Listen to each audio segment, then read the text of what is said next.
New at 10, an exclusive Spotlight on American investigation is sparking some action in Congress. Last month, that investigation revealed more than 25,000 cars in the government fleet are under active safety recalls, potentially putting federal workers all over the country in danger. National investigative correspondent Josie Sturman has some new details now about which agencies are most at risk and how one congressman is vowing to hold the government accountable. Spotlight on America, digging deeper into a significant failure of the U.S. government. Cars with potentially dangerous and deadly defects, not only on the road, but with federal employees behind the wheel. Does that make it even worse? You know, these folks, they're not doing their jobs for the glamour. They're in public service. So to put them in a situation where they're basically, in some cases, putting their lives on the line is utterly unacceptable. Congressman Raja Krishnamurthy leading a congressional investigation after we discovered open safety recalls, not only in government cars being sold to the public, but also in at least 25,000 vehicles actively being used as part of the federal fleet, overseen by the General Services Administration. Take them off the road.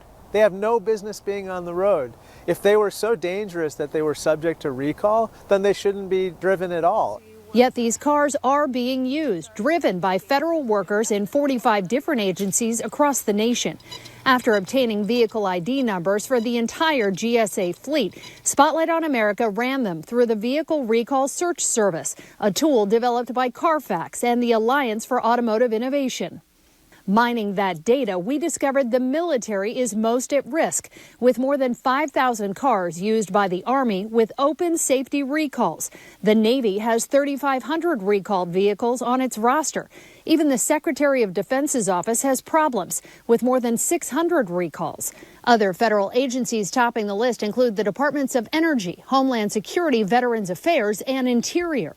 Who's responsible ultimately? Is it the agencies or the GSA? Well, the GSA, if they know about the vehicles, should be responsible for it. In the GSA fleet, we found seatbelt issues in at least 500 vehicles, nearly 400 flaws that could spark engine fires in certain SUVs, problems with airbags that won't deploy, backup cameras that won't work, faulty software that could stall engines, issues with brakes, steering wheels, transmissions, and more.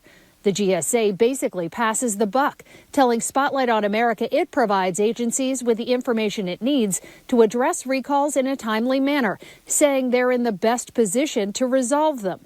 In a recent letter sent to Krishnamurthy, the agency said it requires agencies to take immediate action once they're notified, but provided no details on follow-through. Go and get it fixed. You know, this is not going to cost the taxpayers a single dime because the manufacturers and their dealerships have offered to repair these vehicles free of charge.